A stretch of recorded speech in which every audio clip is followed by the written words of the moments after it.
Hello दोस्तों, स्वागत है आपका मेरे YouTube channel voice of army में। दोस्तों, आज की कहानी दिल को छू लेने वाली कहानी है, तो बिना स्किप किए एंड तक जरूर सुनिएगा। उस दिन सवेरे 6 बजे मैं अपने शहर से दूर शहर जाने के लिए निकला। मैं रेलवे स्टेशन पहुंचा, पर देरी से पहुंचने के कारण मेरी ट्रेन निकल चुकी थी। मेरे पास 9:30 की ट्रेन के अलावा कोई चारा नहीं था। मैंने सोचा कहीं नाश्ता कर लिया जाए। बहुत जोर की भूख लगी थी। मैं होटल की ओर जा रहा था। अचानक रास्ते में मेरी नज़र फुटपाथ पर बैठे 2 बच्चों पर पड़ी। दोनों लगभग 10-12 साल के रहे होंगे। बच्चों की हालत बहुत खराब हो चुकी थी। कमजोरी के कारण अस्थिपिंजर साफ दिखाई दे रहे थे। वे भूखे लग रहे थे। छोटा बच्चा बड़े को खाने के बारे में कह रहा था। बड़ा उसे चुप कराने की कोशिश कर रहा था। मैं अचानक रुक गया। दौड़ती भागती जिंदगी में यह ठहर से गए। जीवन को देखा, मेरा मन भर आया। सोचा इन्हें कुछ पैसे दे दिए जाए।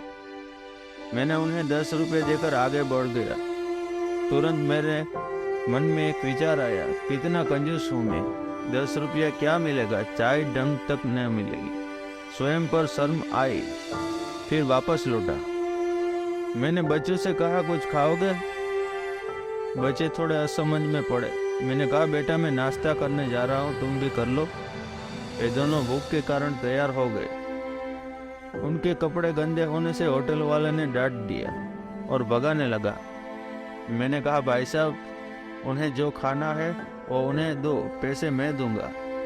होटल वाले ने आश्चर्य से मेरी ओर देखा। उसकी आंखों में उसके बर्ताव के लिए शर्म साफ दिखाई दी। बच्चों ने नाश्ता, मिठाई व लस्सी मांगी। सेल्फ सर्विस के कारण मैंने नाश्ता बच्चों को लेकर दिया। बच्चे जब खाने लगे, उनके चेहरे की खुशी कुछ निराली ही थी। मैंने बच्चों को कहा, बेटा अब जो मैंने तुम्हें पैसे दिए हैं उसमें 1 रुपये का शैम्पू लेकर हैंडपंप के पास नहा लेना और फिर दोपहर शाम का खाना पास के मंदिर में चलने वाले लंगर में खा लेना। और मैं नाश्ते के पैसे देकर फिर अपनी दौड़ती दिनचर्या की ओर बढ़ निकला। वहाँ आसपास के लोग बड़े सम्मान के साथ देख रहे थे। होटल वाले के शब्द आदर में परिवर्तित हो चुके थे। मैं स्टेशन की ओर निकला। थोड़ा मन भारी लग रहा था। मन थोड़ा उनके बारे में सोचकर दुखी हो रहा था। रास्ते में मंदिर आया। मैंने मंदिर की ओर देखा और कहा, हे भगवान, आप कहाँ हो? इन बच्चों की ये हालत, भूख, आप कैसे चुप बैठ सकते? दूसरे ही क्षण मेरे मन में विचार आया, पुत्र अभी तक जो उन्हें नाश्ता दे रहा था वो कौन था? क्या तुम्हें लगता है तुमने वो सब अपनी सोच से किया? मैं स्तब्ध हो गया। मेरे सारे प्रश्न समाप्त हो गए। ऐसा लगा जैसे मैंने ईश्वर से बात की हो। मुझे समझ आ चुका था, हम निर्मित मात्र हैं। उसके कार्यकलाप के वो महान है। भगवान हम किसी की मदद करने तब भेजता है जब वह हमें उस काम के लायक समझता है।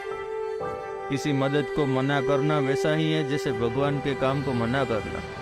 अंततः आपको कोई भूखा या लाचार मिले या आपसे कुछ खाने के लिए मांगे तो आप अपनी सामर्थ्य अनुसार मदद जरूर करें, क्योंकि स्वयं भगवान ने आपको इस काम के लिए चुना है। चलिए आज की सुहानी सुबह का शुभारंभ करें कुछ इसी संकल्प के साथ कि भिक्षावृत्ति को हम बढ़ावा ना दे, लेकिन अशक्त, लाचार और भूखे की मदद हम जरूर करें।